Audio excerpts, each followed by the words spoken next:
प्रस्तुत है कार्यक्रम post box number 111। Post box number 111। श्रोताओं नमस्कार। पोस्ट बॉक्स नंबर 111 में आप सबका बहुत बहुत स्वागत है। मैं हूं जैनेंद्र और आज पोस्ट बॉक्स के इस अंक के साथ एक और नए रोचक विषय के साथ, और यूं कहना चाहिए कि प्रेरक विषय के साथ हम एक बार पुनः उपस्थित हैं।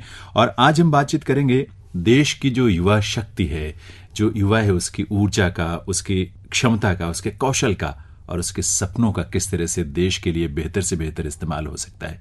दरअसल ये तो आप जानते हैं कि ये कार्यक्रम जो है माननीय प्रधानमंत्री महोदय के मन की बात पर आधारित कार्यक्रम है। और प्रधानमंत्री महोदय जो अपने मन की बात में विभिन्न मुद्दों को उठाते हैं, उसमें पिछले अंक में उन्होंने जो चर्चा की थी वो बहुत महत्वपूर्ण है, आज के लिए भी और भविष्य के लिए भी। क्योंकि आप जानते हैं और हम सब जानते हैं कि 125 करोड़ की देश की जो आबादी है उसमें 40% आबादी वो है, लगभग या इससे अधिक भी हो सकती है, कि जो 16 से 30 वर्ष के बीच की है। यानी इतनी बड़ी युवा आबादी हमारे देश में है। अब वो युवा आबादी किस तरह से देश के लिए अपना योगदान दे सकती है, बहुत महत्वपूर्ण विषय है। और इसके लिए जो हमारा भारत सरकार का युवा एवं खेल मंत्रालय है, उसके अंतर्गत युवा कार्यक्रम विभाग है, जो युवाओं से जुड़े तमाम गतिविधियों का संचालन करता है और जिसकी चर्चा प्रधानमंत्री महोदय ने भी की थी। कई संगठनों का जिक्र किया उन्होंने। आज उन्हीं के बारे में हम चर्चा करने जा रहे हैं और इस पर चर्चा के लिए स्टूडियो में हमने आमंत्रित किया है जो युवा कार्यक्रम विभाग है, उसके सचिव श्री राजीव गुप्ता जी का। सर, बहुत बहुत स्वागत है आपका इस कार्यक्रम में। धन्यवाद। युवाओं की बात होती है तो वैसे ही जोश और जज्बा जो है यही होता है, क्योंकि हम सब उस दौर से गुजरे हैं। तो यूं लगता है कि उस समय तो हम सब में बस जो एक एम या गोल हमारे सामने होता है, हम उसको पाना चाहते हैं। और आपके मंत्रालय और विभाग के अंतर्गत जो युवा संगठन है वो बहुत तरह की गतिविधियां चलाते हैं, बहुत कई सारे संगठन भी हैं। सबसे पहले थोड़ा उनके बारे में हम जानकारी आपसे जरूर चाहेंगे कि किस तरह के युवा संगठन आपके विभाग और मंत्रालय के अंतर्गत कार्यरत हैं। हमारे विभाग में नेशनल सर्विस स्कीम, अच्छा, जिसे NSS कहते हैं शॉर्ट में, राष्ट्रीय सेवा योजना, जी हाँ, उसके अंतर्गत स्कूलों में और कॉलेजों में 10+2 स्कूल्स में और अंडर ग्रेजुएट लेवल पर अच्छा, NSS यूनिट्स होती हैं।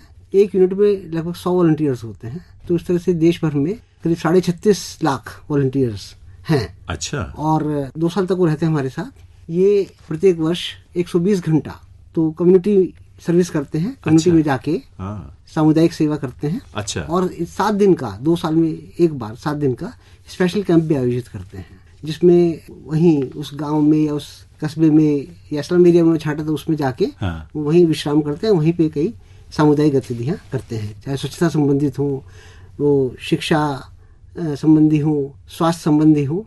तो जितनी जन कल्याण की एक्टिविटीज जो युवा कर सकते हैं, सब में ये सम्मिलित होते हैं। तो इससे युवाओं के अपने व्यक्तित्व में क्या कुछ जुड़ता है या क्या हासिल होता है उनको व्यक्तिगत रूप से? NSS का उद्देश्य यही है कि personality development through community service. अच्छा। तो इस कम्युनिटी सर्विस के माध्यम से उन युवाओं के व्यक्तित्व का विकास होता है।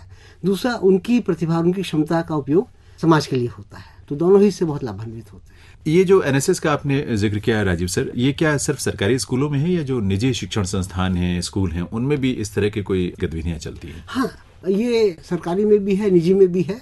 और अब तो हम सेल्फ फाइनेंसिंग यूनिट्स पे भी जोर दे रहे हैं। अच्छा। सेल्फ फाइनेंसिंग यूनिट मतलब, क्योंकि अभी तो ये जो मैंने बताया आपको, लगभग इनमें 33 लाख वॉलंटियर्स जो ऐसी जो सरकारी योजना के बजट से फंडेड हैं वो यूनिट्स हैं। और बाकी लगभग 3 लाख वॉलंटियर्स ऐसे हैं जो सेल्फ फाइनेंसिंग यूनिट्स में हैं। अच्छा। सेल्फ फाइनेंसिंग यूनिट का खर्चा शिक्षण संस्था स्वयं वहन करती है। खर्चा बहुत ज़्यादा नहीं है, लेकिन उनको हम बाकी सभी NSS वॉलंटियर्स के एट पार्ट ट्रीट करते हैं। वो भी हमारे सभी कार्यक्रमों के लिए एलिजिबल हैं। उनके प्रोग्राम ऑफिसर्स की भी हम ट्रेनिंग कराते हैं, चाहे एडवेंचर कैंप पे ले जाना हो, चाहे नेशनल इंटीग्रेशन कैंप पे ले जाना हो, रिपब्लिक डे परेड के लिए छांटना हो। अच्छा। सभी को बराबर की उनको सुविधा देते हैं। देखिए, बहुत वो दृश्य आपने जब रिपब्लिक डे परेड का जिक्र किया तो राजपथ पर जो टुकड़ी होती है NSS की, वो जो मार्च पास्ट इस तरह करते हैं, बहुत अच्छा लगता है उनको देखकर, कितना उत्साह उनके अंदर होता है। तो ये बहुत खुशी की बात है कि एक तरह से उनका व्यक्तित्व का डेवलपमेंट भी हो रहा है, विकास हो रहा है, और दूसरी तरफ समाज के लिए, राष्ट्र के लिए वो ये सारा योगदान दे रहे हैं। इस तरह के जो कैंप जब लगाए जाते हैं, खैर इसका हम बातचीत तो आपसे करेंगे, लेकिन दूसरा जो आपके विभाग और मंत्रालय के अंतर्गत जो संगठन है उसका भी जिक्र जरूर करना चाहेंगे। आपने राजपथ पे परेड का जिक्र किया जी। तो उसमें NCC और NSS इन दोनों की टुकड़ियां निकलती हैं। और NCC के बारे में बता दूं, NCC जो कार्यक्रम है वह रक्षा मंत्रालय के अंतर्गत ही है जी। और वो एक तरह से वो ऐसी यूथ ऑर्गेनाइजेशन है जिसको वर्दी मिली है, largest uniformed youth organization in the world. अच्छा। ये आप NCC के लिए कह सकते हैं। बिल्कुल। उसमें लगभग 13 लाख कैडेट्स हैं इस समय। अच्छा।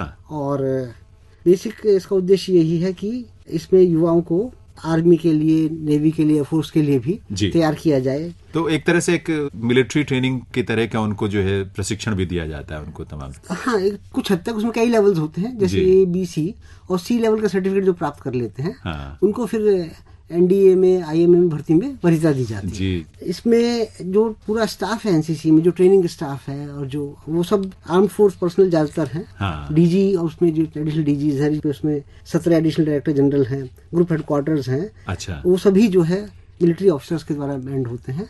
ट्रेनिंग में अब उन्होंने कुछ एसोसिएट एनसीसी ऑफिसर्स भी ले लिए हैं जो सिविलियंस भी होते हैं। अच्छा। सभी लोग वर्दी डालते हैं और एक अच्छा वहाँ पे मिलिट्री कैरेक्टर दृष्टिगोचर होता है। तो ये तो जैसे जीवन में अनुशासन का जो एक तरह से बहुत मतलब उनको प्रेरणा मिलती है कि किस तरह से अनुशासित होकर, प्रशिक्षित होकर आवश्यकता अनुसार वो अपना योगदान दे सकते हैं समाज में। हाँ, ये प्रेरणा तो मैं समझता हूँ कि एनसीसी में भी मिलती है, NSS में मिलती है, स्काउट गाइड्स में मिलती है। मैं सभी के बारे में आपको बताऊंगा जी। अब मैं नेहरू युवा केंद्र संगठन के विषय में बता दूंगा जरूर। नेहरू युवा केंद्र संगठन वह हमारे विभाग के अंतर्गत ही संचालित है जी। और इसमें बेसिकली राष्ट्रीय स्तर पर एक महानिदेशक है और हमारे 29 इस समय राज्य हैं जी।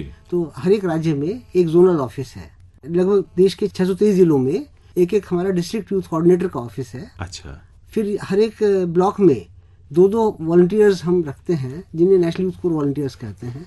और इन वॉलंटियर्स के माध्यम से युवा क्लब, यूथ क्लब जिसे कहना चाहिए, यूथ क्लब का गठन और उनका समन्वय होता है। तो देश में इस समय लगभग 3 लाख यूथ क्लब हैं, जिनमें से 80,000 बहुत एक्टिव हैं। और ये युवा क्लब एक तरह से परमानेंट बॉडी है कि युवा क्लब तो उसी गांव में, उसी कस्बे में रहेगा जी। तो अपने क्षेत्र के विकास के लिए ये लोग काम करते हैं। उसमें चाहे सफाई का कार्य हो, शासकीय योजनाओं के अवेयरनेस देने का कार्य हो, बेनिफिशियरी सिलेक्शन में सरकारी एजेंसी की मदद करनी है, श्रमदान करना है, सभी चीजों में हमारे युवा क्लब कार्य करते हैं।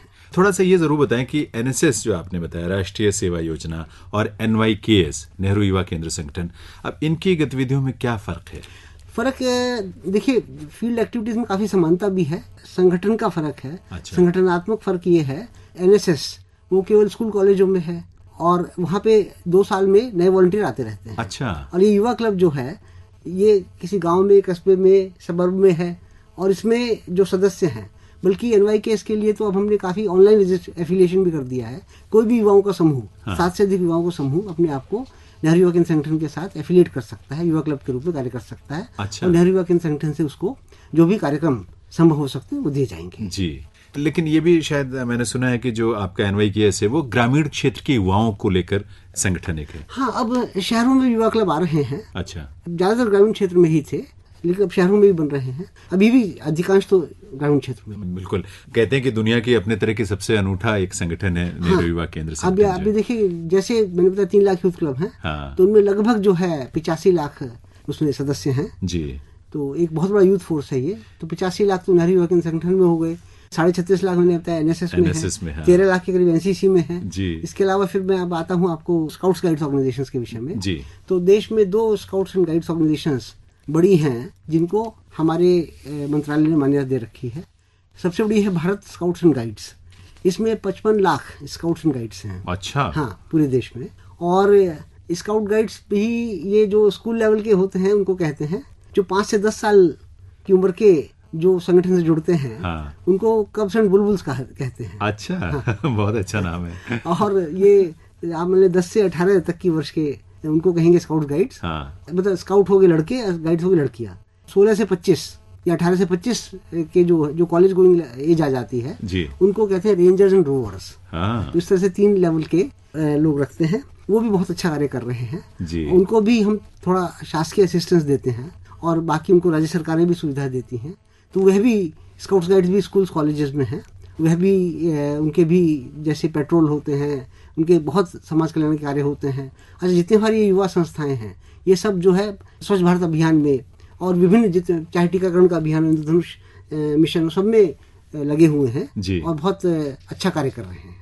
देखिए, ये दूसरा मैं बता दूं आपको। हाँ। उसके बारे में हिंदुस्तान स्काउट्स एंड गाइड्स दूसरी स्काउट गाइड ऑर्गेनाइजेशन है। अच्छा। हाँ, तो उसको भी हमने मान्यता दी हुई है। उसमें सदस्य अभी केवल 3 लाख के करीब हैं। अच्छा। हाँ, लेकिन ये भी अब अपना विस्तार कर रही है और इनकी भी एक्टिविटीज भारत स्काउट गाइड्स के समान ही है। अच्छा, बहुत अच्छी बात है। देखिए, मैं ये कह रहा था कि गुप्ता साहब की किशोरावस्था या युवावस्था एक ऐसी उम्र है जहां मन में बहुत सारी आकांक्षाएं, सपने, अभिलाषाएं और उनको पूरा करने की क्षमता भी होती है। ये जोश और ये उत्साह, ये जज्बा होता है उनके अंदर। तो इस बारे में इस तरह के संगठन उनको बहुत प्रेरणा मिलती है, हमारे युवाओं को, किशोरों को।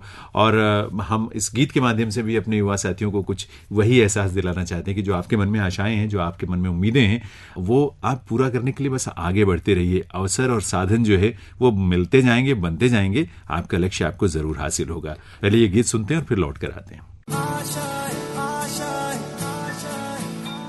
कुछ पाने की हो आस आस, कोई अरमा हो जो खास खास आशाएं, हर कोशिश में हो बार बार, करे दरियाओं को आर पार आशाएं, तूफानों को चीर के मंजिलों को छीन ले आशाएं,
अपने संग तुझको वहाँ जन्नत से मुलाकात हो, पूरी हो तेरी हर दुआ, आशाएं दिले दिल की, उम्मीदें हंसे दिल की, अब मुश्किल नहीं कुछ भी, नहीं कुछ भी,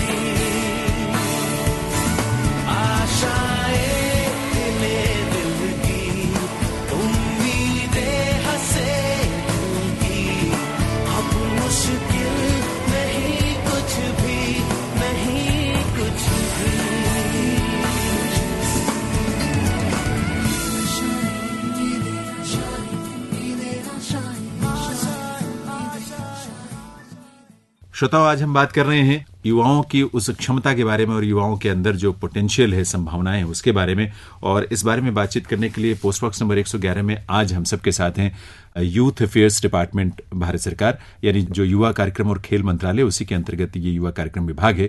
और युवा कार्यक्रम विभाग के सचिव श्री राजीव गुप्ता हम सबके साथ हैं। गुप्ता साहब, आपने इतने सारे संगठनों के बारे में बताया जो आपके मंत्रालय के अंतर्गत हैं, वो भी, और जो इसके अलावा है वो भी, कुछ और भी है, वो बताइए। जैसे एक 1920 से जो संगठन देश में और विश्व में कार्य कर रहा है, इंडियन रेड क्रॉस सोसाइटी, बल्कि इसका स्थापना भारतीय संसद के 1920 के एक्ट द्वारा हुई थी। अच्छा। और उसका उद्देश्य शुरू में तो यही था कि आर्म फोर्सेस के जो सिख बीमार और घायल सदस्य हैं, उनकी उपचार के लिए आर्म फोर्स मेडिकल सर्विसेज के एक सहायक के रूप में कार्य करे। अच्छा। और नर्सिंग का कार्य करे, एम्बुलेंस करे, रिलीफ का कार्य भी करे। रेड क्रॉस अपने रिलीफ का बहुत कार्य करती है, सब करती है जी। और मैटरनिटी चाइल्ड वेलफेयर में भी काम करे। इनके 120 यानी कि 1,20,00,000 सदस्य हैं, जिसमें वॉलंटियर्स भी हैं, मेंबर्स भी हैं, और 75% उसमें युवा हैं। अच्छा। तो ये भी एक बहुत बड़ा युवा फोर्स। मेरे मन में यही सवाल आ रहा था कि आप रेड क्रॉस की बात कर रहे हैं तो उसमें तो हर उम्र के लोग होते हैं। जी जी। लेकिन जैसे आपने बताया कि अगर इतनी बड़ी संख्या युवाओं की है तो बहुत महत्वपूर्ण है ये। तो डिजास्टर रिलीफ हो, रिस्पॉन्स हो, इसके अलावा ब्लड बैंक, रेड क्रॉस के ब्लड बैंक हैं ही, आप जानते ही हैं जी। HIV एड्स के निवारण के लिए, TB, हॉस्पिटल एम्बुलेंस सर्विसेज के लिए, फर्स्ट एड के लिए, पब्लिक हेल्थ इन इमरजेंसीज आदि के लिए भी कार्य कर रहे हैं। और अंतर्राष्ट्रीय स्तर पर ये मिसिंग पर्सन जो लोग खो जाते हैं, उनको भी ढूंढने का कार्य अपने दूसरे कंट्री के रेड क्रॉस से संपर्क करके उसमें संपादित करते हैं। और अब रेड क्रॉस वाले 1 साल का पीजी डिप्लोमा चला रहे हैं डिजास्टर प्रिपेयर्डनेस रिहेबिलिटेशन पे, और 3 महीने का हेल्थ प्रमोशन और योगा कोर्स भी चला रहे हैं। अच्छा, इसमें मतलब एक तरह से बहुत बड़ी युवा शक्ति सम्मिलित है, जिसका उपयोग भी राष्ट्र निर्माण कार्य में किया जा सकता है। और एक हमने और आइडेंटिफाई किया है जो राष्ट्रीय स्तर पर कार्य भी कर रहा है जी, और जिसको भी हमने अब अपने आपसी समन्वय के दायरे में रखा है, वह है नेशनल ग्रीन कोर प्रोग्राम। अच्छा, नेशनल ग्रीन कोर प्रोग्राम के तहत ये लगभग 1 लाख इको क्लब्स बने स्कूलों में 1 लाख इको क्लब, और हर क्लब में 40-50 विद्यार्थी सदस्य होते हैं। अच्छा, उस पर 40-50 लाख हमारे विद्यार्थियों का ये एक संगठन है। और ये तो एनवायरनमेंट के बारे में उनमें अवेयरनेस क्रिएट करना, उस संबंधी कार्यों से जोड़ना का कार्य करते हैं। ये वन और पर्यावरण मंत्रालय भारत सरकार द्वारा ये योजना संचालित की जाती है, जिसके तहत स्टेट नोडल एजेंसी है, फिर जिले में इम्प्लीमेंटेशन मॉनिटरिंग कमेटी है। और ये जो इको क्लब के स्टूडेंट्स हैं ये सेमिनार करते हैं, टॉक्स कराते हैं एनवायरमेंटल इश्यूज पे, फिर फील्ड विजिट्स रखते हैं, रैली मार्च, सभी एनवायरमेंट के पॉइंट ऑफ व्यू से प्लांटेशन और क्लीनलीनेस ड्राइव करते हैं। अच्छा, सभी संस्थाएं प्लांटेशन और ब्लड डोनेशन तो सभी युवा संस्थाएं प्लांटेशन और ब्लड डोनेशन तो संबद्ध हैं ही हैं। फिर आपका kitchen garden, vermi composting, water harvesting का कार्य करते हैं, soil water air quality test करना, और इसी तरह से नेचुरल डाइज, हर्बल कॉस्मेटिक्स बनाना, पर्यावरण संबंधी जो भी कार्य है स्कूल लेवल पे जागरूकता के लिए कर सकते हैं। अच्छा, ये लोग कर रहे हैं। तो इसके लिए उनको प्रशिक्षण भी दिया जाता होगा? हाँ, उनको थोड़ा सा असिस्टेंस भी दिया जाता है जी। 2,500 रुपये प्रत्येक इको क्लब को। अच्छा, हाँ, ministry of environment and forest द्वारा दिया जाता है जी। ये सब संगठन मिलके आपस में अपनी गतिविधियों को सम्मिलित करके कार्य करेंगे तो बहुत बड़ी उपलब्धि होगी। जाहिर सी बात है। देखिए, इसी बात का जिक्र प्रधानमंत्री महोदय ने भी किया, और मैं मोना कर्णवाल की बात जरूर यहाँ पे करना चाहूंगा, क्योंकि उसी बात से बात निकली तो यहाँ तक पहुंची और आपसे हम आज चर्चा कर रहे हैं। क्योंकि मोना खुद जो है ये स्काउट्स में, भारत स्काउट्स और गाइड्स में रह चुकी हैं, और उनको लगता है कि इसका कितना लाभ युवा को मिलता है, खुद को मिलता है, अपने व्यक्तित्व विकास के लिए, अपनी सोच के लिए और अपने समझ के लिए। तो मोना कर्णवाल की वो बात हम अपने श्रोताओं को एक बार सुनवाते हैं, ताकि और भी युवा साथी हमारे प्रेरित हों, इन संगठनों से जुड़ें और अपने व्यक्तित्व का विकास करें और समाज के विकास में अपना योगदान दें। आइए उस अंश को सुनते हैं, मोना कर्णवाल जो कि बिजनौर से बता रही हैं। प्रधानमंत्री जी नमस्कार, मैं मोना कर्णवाल बोल रही हूँ बिजनौर से। आज के जमाने में युवाओं के लिए पढ़ाई के साथ साथ स्पोर्ट्स का भी बहुत महत्व है। उनमें टीम स्पिरिट की भावना भी होनी चाहिए और अच्छे लीडर होने के गुण भी होने चाहिए, जिससे कि उनका ओवरऑल होलिस्टिक डेवलपमेंट हो। ये मैं अपने एक्सपीरियंस से कह रही हूँ, क्योंकि मैं खुद भी भारत स्काउट्स एंड गाइड्स में रह चुकी हूँ और इसका मेरे जीवन में बहुत ही अच्छा प्रभाव पड़ा। मैं चाहती हूँ कि आप ज्यादा से ज्यादा युवाओं को मोटिवेट करें। मैं चाहती हूँ कि सरकार भी ज्यादा से ज्यादा एनसीसी, एनएसएस और भारत स्काउट्स एंड गाइड्स को प्रमोट करें। तो मोना कर्णवाल की बात आपने सुनी, गुप्ता साहब आपने पहले भी खैर सुनी होगी, क्योंकि मन की बात में हम सब इसे सुन चुके हैं। लेकिन इसके बाद प्रधानमंत्री महोदय ने काफी विस्तार से इसके बारे में चर्चा की। उन्होंने ये बताया कि उन्होंने इसके बारे में आप सबसे मीटिंग भी की थी। तो ये जो प्रक्रिया कब से शुरू हुई थी और क्या क्या चर्चाएं इस पे हुई? हाँ, जैसे ये हमें जानकारी मिली कि माननीय प्रधानमंत्री जी ये बैठक करना चाह रहे हैं जी, तो उससे पहले मैंने अपने स्तर पर फरवरी मार्च से प्रक्रिया आरंभ कर दी थी कि मैंने पहले सब संस्थाओं को अपने लेवल पर बुलाया था जी, और हमने अपनी तरफ से एक प्रस्ताव बनाया था कैसे हम और सम्मिलित रूप से कार्य कर सकते हैं, कोऑर्डिनेटेड रूप में, सिनर्जेटिकली जी। तो वही प्रस्तुतिकरण हमने माननीय प्रधानमंत्री जी को 18 अप्रैल को किया था। अच्छा, तो उनके निर्देश मिले हैं, उसके हिसाब से हम आगे कार्य कर रहे हैं। तो माननीय प्रधानमंत्री महोदय ने इस बारे में जो अपनी बात मन की बात में रखी थी और विचार जो साझा किए थे, वो भी हम श्रोताओं को एक बार सुनवाते हैं, और उसके बाद क्या कुछ उसका परिणाम रहा, आगे क्या कुछ आप लोग विचार कर रहे हैं, उसके बारे में हम चर्चा करेंगे। आइए सुनते हैं प्रधानमंत्री महोदय के मन की बात का वो अंश। आप लोग मुझे इतने सुझाव भेजते रहते थे, तो एक दिन मुझे भी करने लगेगा भी मैं आप लोगों से बात करूं, उसके पहले एक बार मैं इन सबसे बातचीत करूं। तो आप ही लोगों का दबाव था, आप ही लोगों के सुझाव थे, उसका परिणाम ये हुआ कि मैंने ऐसी कभी मीटिंग बुलाई जिसमें एनसीसी के मुखिया थे, एनएसएस के थे, स्काउट एंड गाइड के थे, रेड क्रॉस के थे, नेहरू युवा केंद्र के थे। और जब मैंने उनको पूछा कि पहले कब मिले, तो उन्होंने कहा नहीं भाई, हम तो देश आज़ाद होने के बाद इस प्रकार की मीटिंग ये पहली हुई है। तो मैं सबसे पहले तो उन युवा मित्रों का अभिनंदन करता हूँ कि जिन्होंने मुझ पर दबाव डाला इन सारे कामों के संबंध में, और उसी का परिणाम है कि मैंने मीटिंग की और मुझे लगा कि अच्छा हुआ कि मैं मिला। बहुत कोऑर्डिनेशन की आवश्यकता लगी मुझे, अपने अपने तरीके से बहुत कुछ हो रहा है, लेकिन अगर सामूहिक रूप से, संगठित रूप से हमारे भिन्न भिन्न प्रकार के संगठन काम करें तो कितना बड़ा परिणाम दे सकते हैं और कितने बड़ा फैलाव है उनका, कितने परिवारों तक ये पहुंचे हुए हैं। तो मुझे इनका व्याप देख करके तो बड़ा ही समाधान हुआ और उनका उमंग भी बहुत था, कुछ न कुछ करना था। और ये तो बात सही है, तो मैं तो स्वयं ही एनसीसी का कैडेट रहा हूँ, तो मुझे मालूम है कैसे संगठनों से एक नई दृष्टि मिलती है, प्रेरणा मिलती है, एक राष्ट्रीय दृष्टिकोण पनपता है। तो मुझे तो बचपन में वो लाभ मिला ही मिला है और मैं भी मानता हूँ कि इन संगठनों में एक नया प्राण भरना चाहिए, नई ताकत भरनी चाहिए। इस बार मैंने उनके सामने कुछ रखे हैं विषय। मैंने उनको कहा है कि भाई इस सीजन में जल संचय का बड़ा काम हमारी युवा सारे संगठन क्यों न करें। हम लोग प्रयास करके कितने ब्लॉक, कितने जिले खुले में शौच जाना बंद करवा सकते हैं, ओपन डेफिकेशन फ्री कैसे कर सकते हैं, देश को जोड़ने के लिए ऐसे कौन से कार्यक्रमों की रचना कर सकते हैं, हम सभी संगठनों के कॉमन युवा गीत क्या हो सकता है। कई बातें उनके साथ हुई हैं। मैं आज आपसे भी आग्रह करता हूँ, आप भी मुझे बताइए, बहुत परफेक्ट सुझाव बताइए कि हमारे अनेक अनेक युवा संगठन चलते हैं, उनके कार्यशैली, कार्यक्रम में क्या नई चीज़ें जोड़ सकते हैं। मेरे नरेंद्र मोदी ऐप पर आप लिखोगे तो मैं उचित जगह पर पहुंचा दूंगा और मैं मानता हूं कि इस मीटिंग के बाद काफ़ी कुछ उनमें गति आएगी, ऐसा तो मुझे लग रहा है और आपको भी उसके साथ जुड़ने का मन करेगा, ऐसी स्थिति तो बनी ही जाएगी। श्रोताओं, कार्यक्रम आप सुन रहे हैं पोस्ट बॉक्स नंबर 111 और इस कार्यक्रम में युवाओं से जुड़े मन की बात के उस अंश को आपने सुना जो प्रधानमंत्री महोदय ने अपने मन की बात में आपसे साझा किया था। उनके मन में भी बहुत उत्साह है राजीव गुप्ता साहब, क्योंकि वो एनसीसी के कैडेट खुद रहे हैं और उनको भी पता है कि इन संगठनों का क्या योगदान हो सकता है। आज बहुत सारी चीजें तो उन्होंने की है, लेकिन जो बातचीत में और क्या भविष्य के लिए कुछ तय किया गया या बातचीत हुई, दिशा निर्देश प्राप्त हुए, उसके बारे में आप कुछ साझा करना चाहेंगे? जी, एक उसमें यह है कि एक राष्ट्रीय समन्वय समिति, जी, नेशनल कोऑर्डिनेशन कमेटी, वह मेरी अध्यक्षता में गठित की जा रही है। अच्छा। इसमें सभी संस्थाओं के जो प्रमुख अध्यक्ष हैं वो रहेंगे। सभी संस्थाओं का मतलब जिनका अभी आपने जिक्र किया? जी। इन 7 संस्थाएं, NCC, NSS, NYKS, red cross और स्काउट्स गाइड्स की 2 संस्थाएं जी, और इको क्लब्स का मैंने जिक्र किया। अच्छा। तो इनके समन्वय के लिए एक राष्ट्रीय समन्वय समिति मेरी अध्यक्षता में गठित की जा रही है और ये प्रत्येक माह बैठक करेगी। अच्छा। ताकि इन संस्थाओं के बीच में ज्यादा अच्छा समन्वय हो और ज्यादा सिनर्जी से मिलजुल कर ये कार्य कर सकें। अच्छा।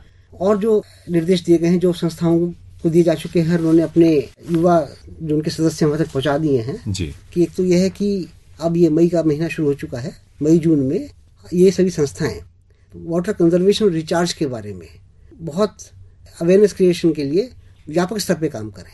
ये बहुत गर्मी के महीने जी, बहुत महत्वपूर्ण है, क्योंकि और पानी का संरक्षण, जल संरक्षण बहुत इम्पोर्टेंट है। तो इस हिसाब से ये कार्य करें और जैसे जल संरक्षण के जो कार्य हो सकते हैं जो जिले के अंतर्गत किए जाते हैं, चाहे बोरीबंद बनाना है, तालाब बनाना है, कुएं का रिचार्ज करना है, उसमें भी जो योगदान कर सकते हैं अच्छा अपने श्रमदान के माध्यम से उसको भी सुनिश्चित करें।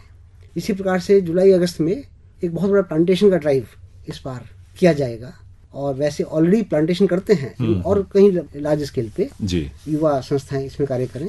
और इंद्रधनुष का जो इम्यूनाइजेशन इनिशिएटिव है, इसके क्रियान्वयन में युवा संस्थाएं बहुत सक्रिय रूप से योगदान दें जी। स्वच्छ भारत मिशन के लिए सभी संस्थाएं काम कर रही हैं, लेकिन ये एक फोकस देने के लिए ये आवश्यक है कि युवा संस्थाएं स्कूलों की, कॉलेजों की, अस्पतालों की और पब्लिक स्टैच्यूज, सार्वजनिक जो मूर्तियां लगी हुई हैं, स्टैच्यूज बनी हुई हैं, उनकी सफाई पे विशेष ध्यान दें। और ये भी प्रयास है कि हर जिले में कुछ गांवों को हम टोटली ओपन डेफिकेशन फ्री कर दें, यानी कि वहां पे कोई भी अपने घर से बाहर शौच ना जाए, शौचालय में ही शौच जाए जी। ऐसा कुछ विलेजेस में जहाँ पे 100% लोग शौचालय का इस्तेमाल करते हो। यह है 12 जनवरी 2017, यानी कि जो अगला राष्ट्रीय युवा दिवस है, स्वामी विवेकानंद का जन्मदिन है, तो तब तक हर जिले में कुछ गांव ऐसे जरूर हो जाए। एनएसएस ने कई जगह शौचालय भी बनाए हैं। अच्छा। हाँ, श्रमदान करके शौचालय बनाए हैं। हमारे काफी युवा क्लब के सदस्य ऐसे जो अब तक घर में शौचालय नहीं थे, उन्होंने घर में शौचालय बनवाए हैं, काफी जागरूकता फैलाई है। लेकिन पूरा विलेज ओपन डेफिकेशन फ्री हो, यह भी सुनिश्चित करने के लिए अब युवा संस्थाएं कार्य करेंगी और फोकस रूप से कॉलेजों की, स्कूलों की, हॉस्पिटल्स की, पब्लिक स्टैच्यूज की सफाई सुनिश्चित करेंगे। जी, जैसे कि एक युवा गीत किया प्रधानमंत्री ने स्वयं जिक्र किया है, तो एक ऐसा इंस्पायरिंग पैट्रियोटिक यूथ एंथम बनाया जाए जो बहुत प्रेरणादायी हो, राष्ट्रभक्ति से भरा हुआ हो जी, और जो इस 21वीं सदी के हिसाब से हो, उसके सिंक्रोनाइजेशन में हो जी, मतलब युवाओं को अपनी तरफ आकर्षित कर सके। प्रत्येक युवा जिसका जो है गान करे, ऐसा एंथम को डेवलप करने की कार्रवाई की जा रही है। और ये भी है कि 12 जनवरी जैसे जो हर साल आएगा, तो हर साल के लिए हम एक विशेष एक्टिविटी रखेंगे 12 जनवरी के लिए, जिसपे देश का प्रत्येक युवा 12 जनवरी को उस दिन करे। 12 जनवरी का सिग्निफिकेंस मैंने आपको बता ही चुका हूँ, स्वामी विवेकानंद का जन्म दिवस और राष्ट्रीय युवा दिवस। बिल्कुल। एक और भी कॉम्प्रिहेंसिव यूथ पोर्टल का भी विकास किया जाएगा, अच्छा, जिसमें सारी सूचना या डाटा या जो यूथ के इंटरेस्ट के एप्लीकेशंस हैं वो सब उसमें उपलब्ध होंगी और यूथ सीधा उसमें लॉगिन करके जानकारी हासिल कर सकेंगे और अपनी जो है उसमें सुझाव आदि भी दे सकेंगे। सोशल मीडिया का भी बहुत बड़े स्तर पर सभी युवा संस्थाओं द्वारा उपयोग किया जाएगा ताकि अधिक से अधिक वो जानकारियां युवाओं को दे सकें। और एक वर्कशॉप भी हम कुछ समय बाद रखने जा रहे हैं, जिसमें सभी युवा संस्थाएं तो रहेंगी ही, केंद्र सरकार के सभी संबंधित मंत्रालय भी रहेंगे और राज्य सरकार को भी आमंत्रित करेंगे ताकि सबकी गतिविधियों में आपस में समन्वय और सिनर्जी लाई जा सके। तो जो आपने पोर्टल की बात की गुप्ता साहब, उसमें जितने ये संगठन हैं जो आपके मंत्रालय के अंतर्गत हैं या उसके बाहर के भी, हाँ, उनके सबके बारे में सबका कॉमन पोर्टल होगा। अभी तक ये कहेंगे उसको, अच्छा, क्योंकि अभी तक की ये समस्या थी कि हर एक मंत्रालय की वेबसाइट अलग है, सोशल मीडिया भी अलग है, लेकिन ये कॉमन यूथ पोर्टल ये विकास किया जाएगा। तो ये सारे का सारा फोकस जो इसमें युवा है और युवाओं को लेकर ही सारी गतिविधियां चलाई जाएंगी। और ये बात बिल्कुल सच है, जिस तरह से प्रधानमंत्री मोदी ने खुद कहा कि भाई युवाओं की इतना बड़ा एक संगठन है हमारा युवाओं का, तो जल संचय के बारे में युवा संगठन बहुत भूमिका महत्वपूर्ण निभा सकते हैं। जैसे कि आपने खुद कहा कि ये फोकस आपका मई जून के महीने में इसी पर होगा। इसके अलावा शौच खुले में जो ना हो, इस बात की एक और चीज एक और मैं बता दूं बस जी, और जो है जो युवा संगठन और विशेष रूप से काम करेंगे कि अब आप जानते हैं 2017 में यहाँ पे FIFA under 17 world cup tournament हो रहा है, तो देश का प्रत्येक युवा फुटबॉल खेले, यह जो है अब हम सब युवा संगठनों का प्रयास रहेगा इसके लिए कि इतना हमारे देश में जब ये ओकेजन आ रहा है तो फुटबॉल का खेल इतना लोकप्रिय हो जाए कि प्रत्येक युवा इससे जुड़ जाए।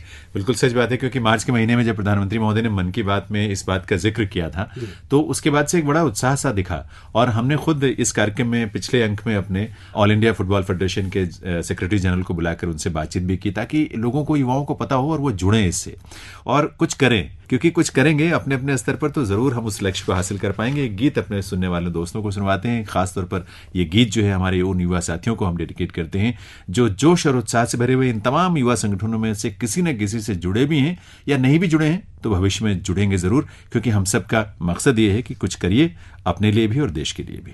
कुछ करिए नस नस मेरी खोले, हाय कुछ करिए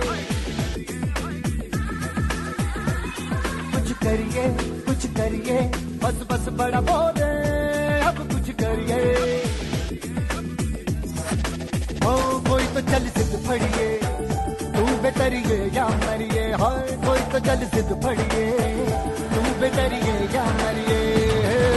चक दे हो चक दे इंडिया, चक दे हो चक दे इंडिया, चक दे हो चक दे इंडिया, चक दे हो चक दे India. Nowhere to run, nowhere to hide. This is the time that's do or die. Nowhere to run, nowhere to hide. This is the time that's do or die.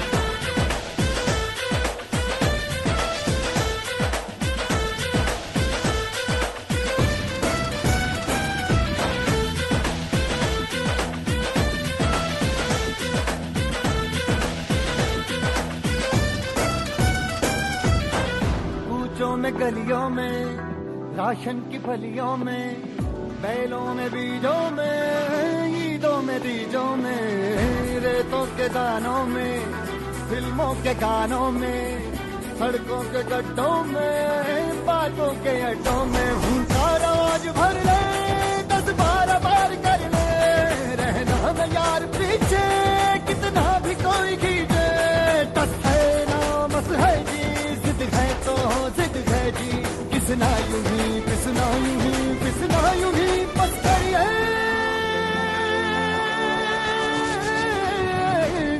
चल सिद्ध फड़िए, तू बेतरिए या मरिए, हाय कोई तो चल सिद्ध फड़िए, तू बेतरिए या मरिए।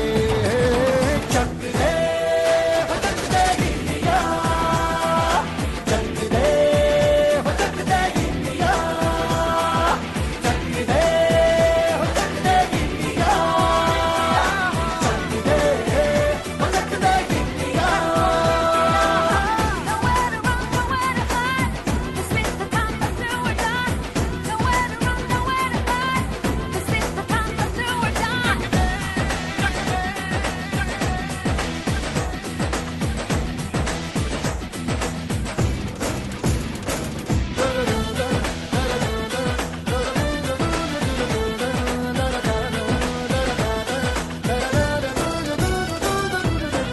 लड़ती पतंगों में, भिड़ती उमंगों में, खेलों के मेलों में, पल खाती रेलों में, गन्नों के मीठे में, खद्दर में छींटे में, ढूंढो तो मिल जाओगे, तफ्ता बोहीटों में। रंग है समाज बिखरे और खुल के आज बिखरे, मन जाए ऐसी होली, रग रग मचल के बोली, दस है ना मसके की, जिद है तो जिद है थी, किसना यूं ही पिसना यूं ही पिसना यूं ही बस गई है।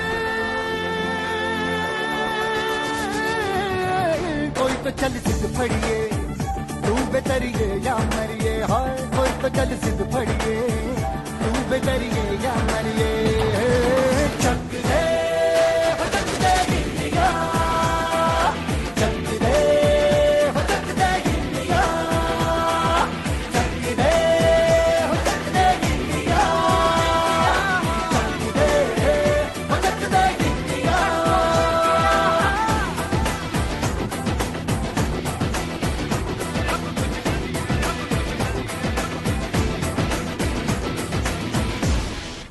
श्रोताओं, पोस्ट बॉक्स नंबर 111 कार्यक्रम आप सुन रहे हैं और इस कार्यक्रम में आज हम युवा संगठनों के बारे में बातचीत कर रहे हैं श्री राजीव गुप्ता जी से, जो कि सचिव हैं युवा कार्यक्रम विभाग। और ये विभाग, आपको ये बता दें कि युवा कार्यक्रम एवं खेल मंत्रालय भारत सरकार के अंतर्गत काम करता है। तो गुप्ता साहब से हमने बहुत सारी बात की, बहुत सारे युवा संगठनों के बारे में बात की, लेकिन बहुत सारी चर्चाएं अभी बाकी हैं। गुप्ता साहब, आगे क्या और इस बारे में आप कुछ और गतिविधियां जिनके बारे में चर्चा करना चाहेंगे? यही कि प्रत्येक युवा को समुदाय के साथ जोड़ना चाहिए। युवा जो है वो केवल ये ना सोचे कि he is a passive recipient of the fruits of development, but he is an active participator in the entire process. He should participate, बिल्कुल, he should participate in governance. वो देश के संचालन में भी अपना योगदान दे रहा है। जी जी। तो इसीलिए प्रत्येक युवा को जो भी शासकीय योजनाएं हैं उनकी जानकारी होनी चाहिए, उनका प्रचार प्रसार करना चाहिए। जब उसको जानकारी होगी तो उसका प्रथम लाभार्थी स्वयं हो जाएगा और सही क्रियान्वयन कराएगा। इसलिए एक अभी जो माननीय प्रधानमंत्री नरेंद्र मोदी ऐप जारी किया है, हाँ, तो प्रत्येक युवा को उसको एक्सेस करना चाहिए, उसका लॉगिन करके, और उसमें वो अपने सुझाव भी दे सकते हैं। और मैं पहले बता ही चुका हूँ कि नेहरू युवा केंद्र संगठन में कोई भी युवा समूह अपने आप को एफिलिएट करा सकता है। ऑनलाइन हमने ये व्यवस्था कर दी है और पिछले 1.5-2 साल में लगभग 50,000 नए युवा क्लब हमसे ऑनलाइन एफिलिएट हो चुके हैं। तो इसी प्रकार से जो भी लोग चाहें एफिलिएट हो सकते हैं। इसमें जो एक्स वॉलंटियर्स ऑफ एनसीसी हैं, एनएसएस के वॉलंटियर्स हैं, एक्स एनसीसी कैडेट्स हैं, वो भी लोग एफिलिएट हो सकते हैं। कोई भी एफिलिएट हो सकता है, चाहे वे विद्यार्थी हो ना हो। एक बहुत व्यापक स्तर पर हम चाहते हैं कि युवाओं का समूह बने, और वो युवाओं का जो समूह है, युवा क्लब है, वो एक स्वयं सहायता समूह के रूप में शासन की शासकीय योजनाओं से अनुदान, ब्याज आदि भी ले सकता है। वही स्किल डेवलपमेंट की ट्रेनिंग ले भी सकता है और ट्रेनिंग आगे दे भी सकता है। तो युवाओं को देश के विकास में सहभागी बनना है जी, ना कि उनको केवल उसके फल प्राप्त करने हैं, उसके विकास के क्रियान्वयन में अपना योगदान करना है। तो देखिए, जिस तरह से हम स्वामी विवेकानंद की हमेशा याद करते हैं और उन्हीं की जयंती या जन्मदिन के मौके पर हम राष्ट्रीय युवा दिवस मनाते हैं, क्योंकि हमारे लिए एक बहुत बड़े यूथ आइकॉन है वो। और वो कहा करते थे और वो मानते थे कि राष्ट्र का कायाकल्प करने के लिए युवाओं में त्याग और सेल्फलेस सर्विस यानी कि सेवा की भावना भरना बहुत आवश्यक है। और मुझे लगता है कि ये जो तमाम संगठन है युवाओं के, एनएसएस हो, NYKS हो, इस तरह के स्काउट्स गाइड्स हो, एनसीसी भी, यहाँ तक कि ये सारे का सारा उद्देश्य यही है कि उनमें आप दूसरों के लिए कुछ करने का, दूसरों की सेवा करने का, राष्ट्र के लिए कुछ योगदान देने की भावना भरी जाए जी। और ये भी हम बता दें कि हमने 8 अप्रैल को पिछले महीने ही जी अपनी सभी इन 700 संस्थाओं की इस विषय में भी एक वर्कशॉप की थी कि हम योगा का कैसे प्रचार प्रसार युवाओं में करें ताकि वो योगा करें, योग को अपनाएं। जी, और अगले महीने तो वैसे भी अंतर्राष्ट्रीय योग दिवस हम मनाएंगे। हैं। हाँ। तो सभी हमारे युवा संगठन इस विषय में सक्रियता से बहुत तेजी से कार्य कर रहे हैं और हमारा यही प्रयास है कि देश का प्रत्येक युवा योग से जुड़े। योग होता है YOGA। हाँ, और इसके लिए मैंने एक योग को एक्सपेंड किया है कि YOGA means youth organize to go ahead. क्या बात है। और वास्तव में योगा जो है युवा को आगे ले जाएगा। हाँ। क्योंकि वो शारीरिक रूप से स्वस्थ होगा, मानसिक रूप से स्वस्थ होगा, संतुलित होगा जी। शांति उसमें आएगी और समरसता आएगी और एक तरह से हार्मनी आएगी, peace and harmony will distend on him, और वो देश के विकास में, अपने विकास में बहुत महत्वपूर्ण कार्य कर सके। तो देखिए, जिस तरह से जो राष्ट्रीय युवा महोत्सव बनाया गया उसमें भी इस बात पर बल दिया था प्रधानमंत्री महोदय ने, और ये बात भी रखी गई थी कि देश में समरसता के लिए, हार्मनी के लिए युवाओं की भूमिका क्या हो सकती है। और आपने बताया कि योग से किस तरह अपने अंदर हम समरसता महसूस कर सकते, ला सकते हैं, और युवाओं के माध्यम से, ऐसे युवाओं के माध्यम से समाज में समरसता आ सकती है। तो इसमें तमाम सांस्कृतिक गतिविधियां भी कहीं ना कहीं जुड़ती हैं इन तमाम गतिविधियों में। जी बिल्कुल, जैसे हमारे कल्चरल एक्टिविटीज होती ही हैं। हाँ। और नेशनल यूथ फेस्टिवल हम कराते ही हैं। इस तरह से नॉर्थ ईस्ट यूथ फेस्टिवल्स कराते हैं। नॉर्थ ईस्ट का अलग से कोई यूथ फेस्टिवल? अलग से यूथ फेस्टिवल्स कराते हैं। अच्छा। NSS के वॉलंटियर से कराते हैं। अच्छा। और इस तरह से नेशनल इंटीग्रेशन कैंप भी जो करते हैं वो NYKS भी करता है, NSS भी करता है। उसमें भी शाम को कल्चरल प्रोग्राम जरूर होते हैं। कई हमारे युवा समूह ऐसे हैं, जैसे प्रवासी भारतीय दिवस में यूथ PBD हुआ था आज से 3 साल पहले जी। तो उसमें जो हमारे गुजरात के सिद्धि डांस होता है जिसमें लोग नारियल उछालते हैं और 100 सिर पे तोड़ते हैं जी। तो हमारे नेहरू युवा केंद्र संगठन का ही युवा क्लब को हम लाए थे वो परफॉर्मेंस करने के लिए। अच्छा। उसके बाद उनको इतनी शोहरत मिली कि अब उनको अंतर्राष्ट्रीय स्तर पे बुकिंग होने लगी है उनकी जी। तो कला का तो प्रचार प्रसार होना ही चाहिए, और कला भी एक तरह से उत्कृष्टता वास्तव में चाहे किसी भी क्षेत्र में हो, बिल्कुल वही योग है। योग है कर्मसु कौशलम। तो योग का मतलब ये भी है कि एक दूसरे से हम जुड़ें और अपने व्यक्तिगत लाइफ को, सरकारी लाइफ को जोड़ें, अपने कर्म को, अध्यात्म को जी बिल्कुल भी जोड़ें। तो शारीरिक, मानसिक और आत्मिक तौर पर तीनों स्तरों पर, तीनों स्तर पे जो है हम अपने आप को उत्कृष्ट व्यक्ति, एक इंसान बनाएं और समन्वय करें, दूसरों को समन्वय करें दूसरों के साथ। जैसे कला और संस्कृति की जब हम बात करते हैं, ये समाज का बहुत महत्वपूर्ण हिस्सा है और ये हमारे अंदर समुचित संस्कार जो है उसका संचार करते हैं, अच्छे संस्कार हमें देते हैं। तो हमें अपने आप को शारीरिक रूप से, मानसिक रूप से और आध्यात्मिक रूप से उत्कृष्ट एक इंसान बनाने के लिए योग, सांस्कृतिक कार्यक्रम, शारीरिक गतिविधियां, इन सबका जो है समन्वय समुचित रूप से होना चाहिए। और मैं ये भी आपको बताऊं कि जो वॉलंटियरिज्म हमारे लोग कर रहे हैं जी, जो समाज समुदाय से जुड़ के वो जो एक तरह से निस्वार्थ सेवा कर रहे हैं, वह भी कर्मयोग है। हाँ, वह भी योगी है। बिल्कुल सच बात है। अब एक संकट इस समय देश के सामने, तो उस स्तर तक संकट कहना ठीक है या नहीं, ये तो बेहतर जो लोग समझते हैं जानेंगे या बताएंगे। लेकिन देश के सामने एक बड़ी समस्या इस समय सूखे की भी है, पानी की समस्या है, और आगे आने वाले दिनों में जिस तरह आप कह रहे हैं कि हमारे ये सारे युवा संगठन मिलकर जल के संचय को, उसमें अपनी भूमिका निभाएंगे। अब ये ग्रास रूट लेवल तक, क्योंकि राष्ट्रीय स्तर पर आपके अधीन सारी चीज़ें हैं, उसके बाद राज्य आते हैं, जिले हैं, ब्लॉक हैं, इन तमाम गांव हैं उसके बाद, तो इनका समन्वय के लिए क्या कुछ तंत्र विकसित किया गया है या है, और किस तरह काम करेगा वो? हाँ, ये अभी हमने प्रस्तावित किया है और ये हम ऐसा अपने स्तर से कराने भी जा रहे हैं कि हमारा नेहरू युवा केंद्र संगठन में एक जिला district advisory committee on youth programs होती है। अच्छा। तो हमारा ये विचार है कि जिले वाली उस कमेटी में, ऐसी राज्य लेवल में कमेटी होती है, उसमें सभी युवा संगठनों के प्रतिनिधि भी उसमें सदस्य नामित हो जाएं, जिले लेवल पे भी, राज्य लेवल पे भी। अच्छा। और जिले लेवल पे पहले जिले का एक यूथ एक्शन प्लान बने कि जिले के युवा क्या क्या काम करना चाहते हैं, वो काम सरकार के सहयोग में ही होगा। हाँ। प्रचार प्रसार का कार्य भी होगा। तो अपनी अपनी क्षमता को, अपनी उपस्थिति को देखते हुए सभी संगठन उसमें जिले में कलेक्टर की अध्यक्षता में समन्वय करके एक इस तरह की अपनी अपनी योजना बना लें, तो बहुत संगठित रूप से और सुनियोजित रूप से व्यापक कार्य हो सकता है। तो आपका मानना है कि ग्रास रूट लेवल पर ये शुरुआत हो, वहां से पहल हो, वो अपनी कमेटी बनाएं और ये तय करें। राष्ट्रीय स्तर पर भी जैसे समन्वय समिति बनी रही है, नहीं तो वो लोग ये बताएं कि आखिर हमारे स्तर पर, हमारे जिले में क्या क्या गतिविधियां हमें करनी चाहिए, कैसे करनी चाहिए। हाँ, तो उसमें यह है कि एक दूसरे के वो प्रयासों के पूरक बन सकते हैं जी। जैसे कोई कार्य जो है NSS ने लिया, तो जिन इलाकों में NSS नहीं है वहाँ उस कार्य को NYKS कर सकता है। अच्छा। और जैसे मान लीजिए सामाजिक योजनाएं हैं सरकार की, कोई भी, जैसे मेक इन इंडिया आया, स्टैंड अप इंडिया आया, स्टार्टअप इंडिया आया, इनके बारे में जानकारी फैलाना है, या इंद्रधनुष इनिशिएटिव है, उसके बारे में लोगों को मोटिवेट करना है टीकाकरण के लिए, या जो भी सामाजिक कुरीतियां हैं उनको दूर करने के लिए मोटिवेट करना कि बच्चियों की जल्दी शादी ना की जाए और वही बेटी बचाओ बेटी पढ़ाओ जितनी भी योजनाएं हैं उन सब के प्रचार प्रसार के लिए अपने अपने क्षेत्र में लोग मिलकर कार्य करें। दूसरी बात यह कि जैसे उदाहरण के लिए कहीं अडॉप्टेड विलेज एनएसएस का है, वहाँ पे कुछ कार्य किया, एक हफ्ता उन्होंने कैंपिंग कुछ कार्य किया, उसको आगे फिर वहाँ का युवा क्लब जो है उस कार्य को आगे बढ़ाता रहे। अच्छा, हाँ, तो इस तरह का समन्वय भी होना चाहिए। हाँ बिल्कुल, बहुत अच्छी बात है, क्योंकि कुछ दिनों के लिए कोई काम हुआ उसके बाद खत्म हो गया तो उसका रिजल्ट भी हमारे हाथ से निकल जाता है, जो अच्छा हासिल हुआ होता है वो भी छूट जाता है। तो ये बहुत अच्छी बात है। लेकिन अभी आपने जैसे कहा एक बहुत महत्वपूर्ण पहलू है, क्योंकि युवाओं को अपना भविष्य भी देखना है, व्यक्तिगत तौर पर अपने रोजगार के लिए, नौकरी के लिए या अपनी रोजी रोटी के लिए। उसके लिए स्किल इंडिया का प्रधानमंत्री महोदय का जो सपना है उसमें युवाओं की बहुत बड़ी भूमिका है। दरअसल युवाओं के लिए ही है बेसिकली ये। तो इस क्षेत्र में आप अपने युवाओं को संगठनों के माध्यम से किस तरह से उनको प्रशिक्षण देना या उनको प्रेरित करना, क्योंकि उनके अंदर कौशल का विकास होगा तभी निश्चित रूप से इसका लक्ष्य हम हासिल कर पाएंगे। भारत में कौशल विकास की बहुत अधिक आवश्यकता है, एक गैप भी है। जिस तरह के कुशल हमें कारीगर चाहिए उस तरह की उपलब्धता नहीं है, और जो उपलब्धता है अगर परसेंटेज हिसाब से भी देखा जाए तो हमारे आज वर्कफोर्स में करीब 5% से भी कम लोग स्किल्ड हैं। बिल्कुल, जबकि आप समझिए कि साउथ कोरिया में तो 96% लोग स्किल्ड हैं, जर्मनी में 75% के आसपास लोग स्किल्ड हैं, तो अधिकांश देशों में 50% से ज़्यादा लोग स्किल्ड हैं। और हम बहुत पीछे हैं, इसीलिए हमारे यहाँ बेरोजगारी समस्या काफ़ी हद तक होने का ये भी कारण है।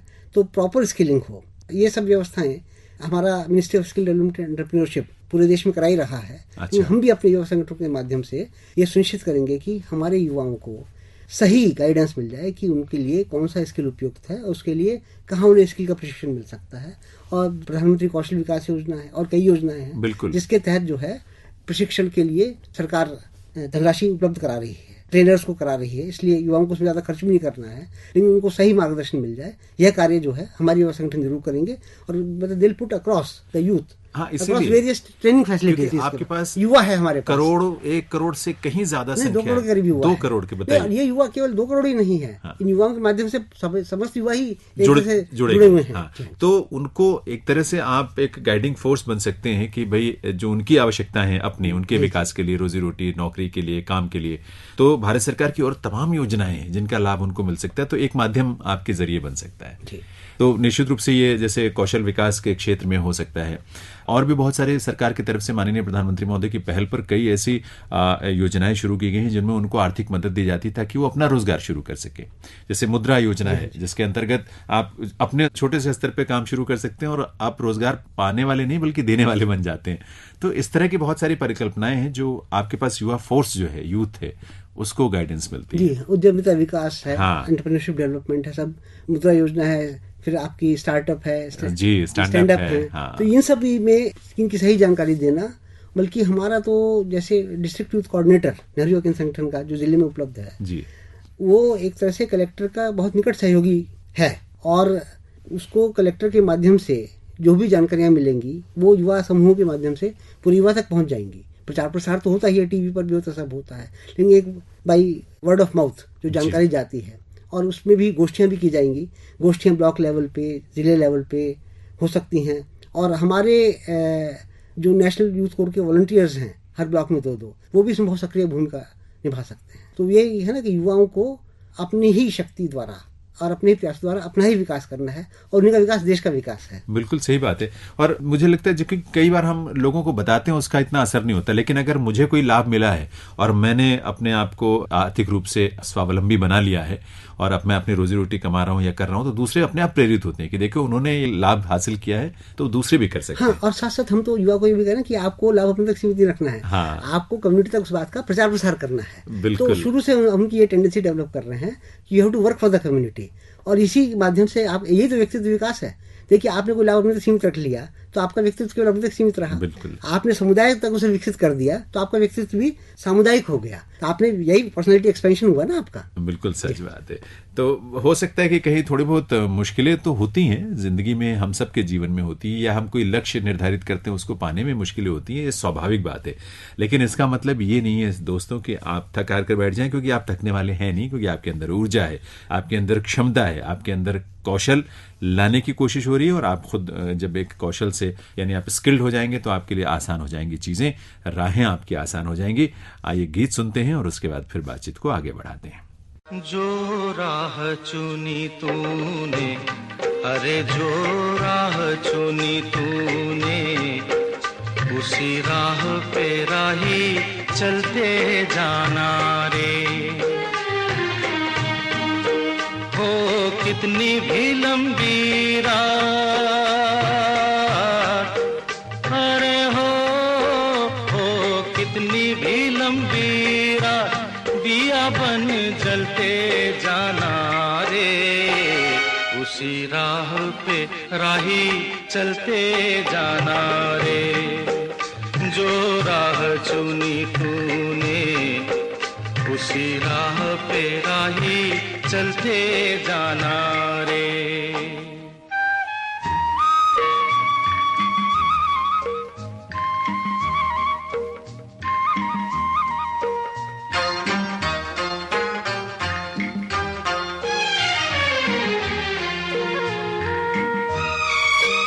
कभी पेड़ का साया पेड़ के काम न आया हो, कभी पेड़ का साया पेड़ के काम न आया। हरे सेवा में सभी की उसने जन्म बिताया हो। कोई कितने ही फल तोड़े,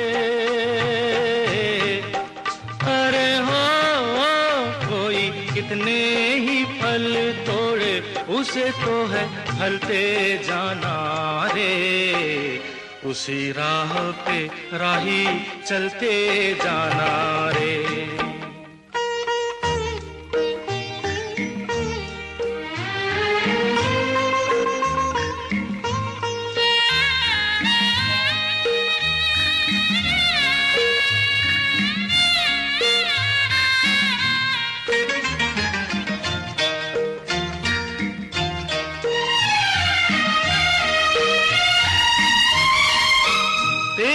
अपनी कहानी ये दर्पण बोल रहा है हो, तेरी अपनी कहानी ये दर्पण बोल रहा है।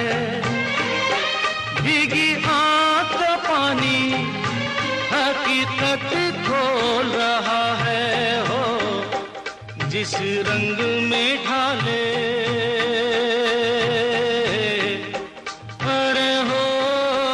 जिस रंग में ढाले वक्त मुसाफिर ढलते जाना रे। उसी राह पे राही चलते जाना रे।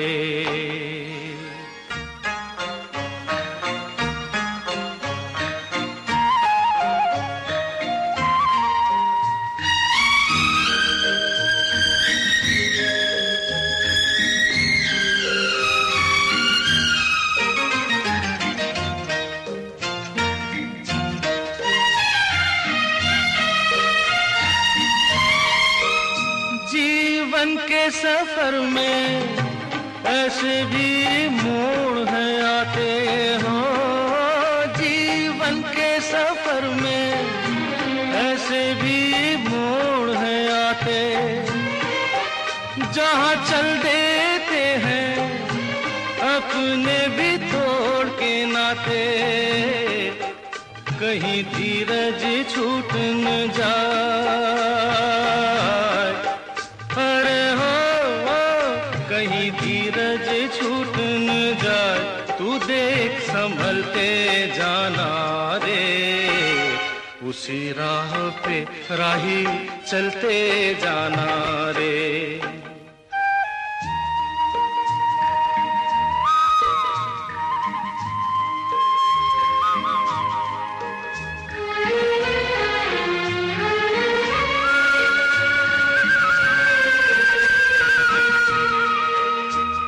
प्यार की माला कहीं जो टूट भी जाए हो, तेरे प्यार की माला कहीं जो टूट भी जाए। जन्मों का साथी कभी जो छूट भी जाए, दे दे कर झूठी आस, अरे हो दे देकर झूठी आस, तू खुद को छलते जाना रे, उसी राह पे राही चलते जाना रे, उसी राह पे राही चलते जाना रे, उसी राह पे राही चलते जाना रे। श्रोताओं, पोस्ट बॉक्स नंबर 111 में आज हम बातचीत कर रहे हैं श्री राजू गुप्ता जी से, जो कि युवा कार्यक्रम एवं खेल मंत्रालय भारत सरकार के अंतर्गत युवा कार्यक्रम विभाग के सचिव हैं और युवाओं से जुड़ी हुई देश भर में जो तमाम गतिविधियां संचालित होती हैं उनके अपने मंत्रालय के अंतर्गत जो संगठन है उनके माध्यम से, या अब भविष्य में और संगठनों को भी जो समन्वय का दायित्व है वो गुप्ता साहब आपके ऊपर है, क्योंकि ये युवाओं को जोड़ने की इच्छा तो शुरू से ही रही है। देश के निर्माण में बहुत महत्वपूर्ण भूमिका उनकी हो सकती है, ये सबको पता है। और 1966 में शिक्षा आयोग बना था, डॉक्टर कोठारी जो उसके अध्यक्ष थे, डॉक्टर DS कोठारी, तो उनकी ये बहुत स्ट्रांग रिकमेंडेशन थी कि युवाओं को जो समाज सेवा के साथ जोड़ा जाए, क्योंकि समाज सेवा का मतलब ये नहीं है कि हम दूसरे के लिए कुछ कर रहे हैं, कहीं हम बहुत कुछ अपने लिए भी करते हैं, हमें बहुत कुछ मिलता है। तो ये एक उद्देश्य है जिसके माध्यम से ये सारे युवा संगठन जो है वो संचालित हो रहे हैं। अब इस मोड़ पर एक तो यह है कि प्रधानमंत्री महोदय ने खुद युवाओं से कुछ अपील की है, कुछ बातचीत की है और उनको निर्देशित किया कि भाई उनके साथ वो सीधे संपर्क में हो सकते हैं नरेंद्र मोदी ऐप के माध्यम से, जैसा कि आपने भी ये बात कही है। और उनका ये विश्वास भी है कि जिस तरह से आप लोगों के साथ उन्होंने मीटिंग की है तो काफ़ी कुछ गति आएगी और कुछ नया भविष्य में मिलेगा और युवाओं को भी और ज़्यादा जुड़ने का इससे मौका मिलेगा। युवा जो है वो इनको नीरस भाव से इन चीज़ों को ना लें, उनके अंदर एक उत्कंठा रहे इन चीज़ों से जुड़ने का। तो भविष्य में किस तरह से आप कुछ ऐसी योजनाएं बना रहे हैं या प्लान कर रहे हैं, या कैसे युवाओं को ज़्यादा से ज़्यादा जोड़ने की कोशिश करेंगे? जैसे मैंने बताया कि हमने नेहरू युवा केंद्र संगठन का जो है जी उसमें एफिलिएशन ऑनलाइन कर दिया है और 50,000 नए युवा क्लब हमसे जुड़ चुके हैं पिछले 1.5-2 साल में जी। तो और भी सभी का हम आह्वान करते हैं कि अधिक से अधिक युवा आएँ। और अच्छा, एक बात युवाओं के मन में अगर ये हो कि हमारा बहुत ज़्यादा समय नष्ट हो जाएगा, पढ़ाई का समय नहीं मिलेगा, तो अब हम एक NSS के वॉलंटियर से साल भर में बस 120 घंटे की कम्युनिटी सर्विस कराते हैं और 2 साल में एक बार स्पेशल कैंपिंग 7 दिन की। अच्छा। तो बहुत अधिक समय नहीं है, जो उससे उनके व्यक्तित्व में विकास होता है, जो उनका एक्सपोजर उन्हें मिलता है, जो समाज से जुड़ते हैं, उसकी वैल्यू से कहीं ज़्यादा अधिक है। आप देखें युवा आजकल जो है सोशल मीडिया पे लगे रहे हैं, कितने लोग लाइक किया, इसमें घंटों बर्बाद कर देते हैं। तो ये तो मुश्किल से 2-3 घंटा भी प्रति सप्ताह नहीं आता है, इसमें अवश्य जुड़ना चाहिए। और दूसरी बात मैं जो कहूँगा युवा से कि हर एक युवा को कुछ ना कुछ श्रमदान भी करना चाहिए।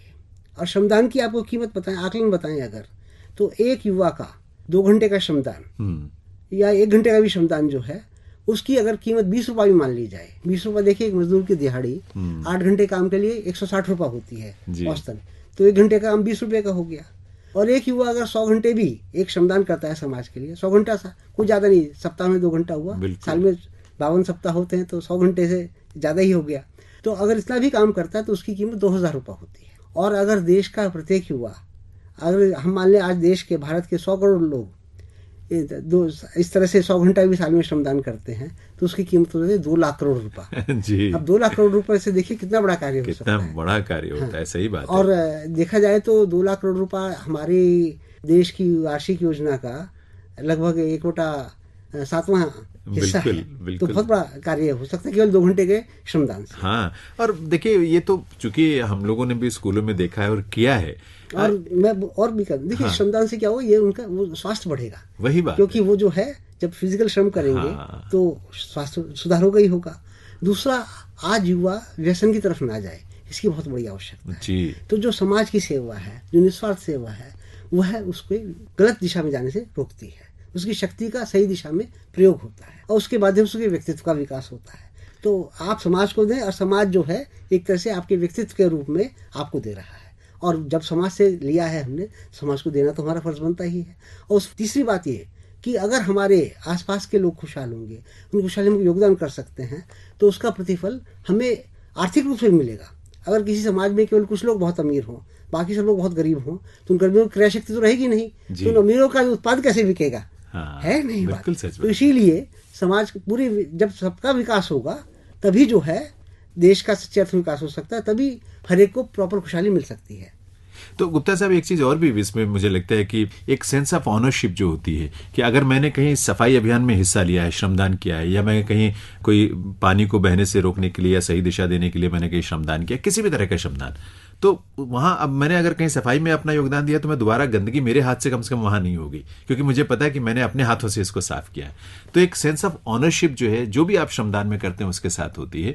और ये तो बात आपने सही कही कि क्योंकि आजकल बच्चों में शारीरिक गतिविधियों की काफी कमी देखी जाती है। जो खेलते हैं, जो खेलों के साथ जुड़े हैं वो तो करते हैं, अन्यथा दूसरे बच्चे उतना नहीं इन्वॉल्व होते हैं फिजिकल एक्टिविटी के साथ। तो श्रमदान एक बहुत अच्छा जरिया है अपने आप को, अपने शरीर को स्वस्थ रखने का, अपने मन को स्वस्थ रखने का और समाज को भी विकास की दिशा में आगे बढ़ाने का। और दूसरा ये जो है आपका जैसे डिजास्टर मैनेजमेंट और डिजास्टर मिटिगेशन के लिए भी युवा को काफी कुछ प्रशिक्षण लेना चाहिए। और काफी हमारे जितने भी यूथ ऑर्गेनाइजेशन इस कार्य को भी कराते हैं। एडवेंचर के साथ साथ ये भी एक्टिविटीज हैं, लड़कियों की सेल्फ डिफेंस ट्रेनिंग आदि की व्यवस्थाएं भी हैं। ये सब भी समाज के लिए आवश्यक हैं। लेकिन हमारे युवा समाज के साथ जुड़ेंगे तो अपने आप जो है उनकी गलत भावनाएं दूर होती जाएंगी और उनमें ये होगा कि भाई मुझे आज कुछ करना है। एक जो संतोष मिलता है ना जब आप किसी के लिए करते हैं, वो संतोष इतना बड़ा संतोष है कि उसकी पूर्ति आप किसी न चीज से या तुलना किसी न चीज से नहीं कर सकते। और जब वास्तव में जो जैसे जिसको दूसरों को खिलाने में आनंद आता है, उसको खुद खाने में उतना आनंद कभी नहीं आएगा।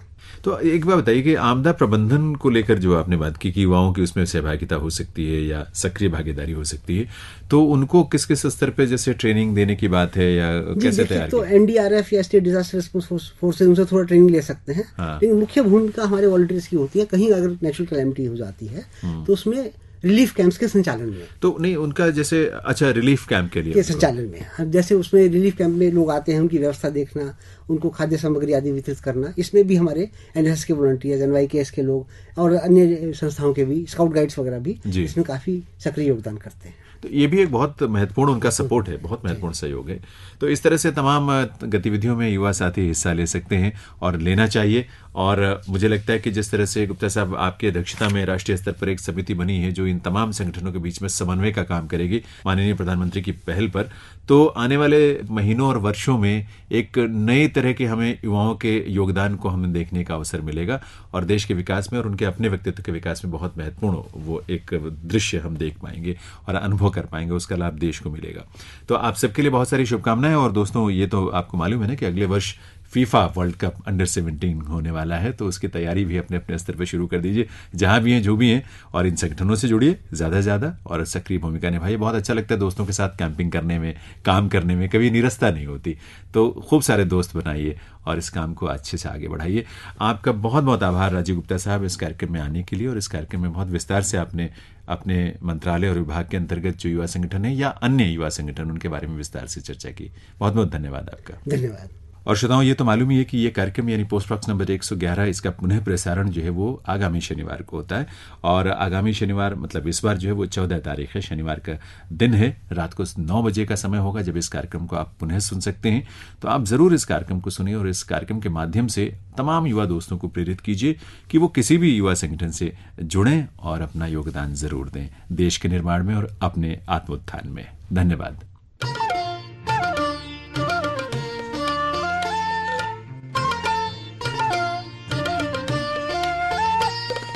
अभी आप सुन रहे थे कार्यक्रम पोस्ट बॉक्स नंबर 111। श्रोताओं, ये कार्यक्रम प्रत्येक रविवार को इसी समय आकाशवाणी के रेनबो नेटवर्क और विभिन्न केंद्रों से प्रसारित किया जाता है। इसमें वो रविवार शामिल नहीं है जिस रविवार को माननीय प्रधानमंत्री अपने मन की बात करेंगे।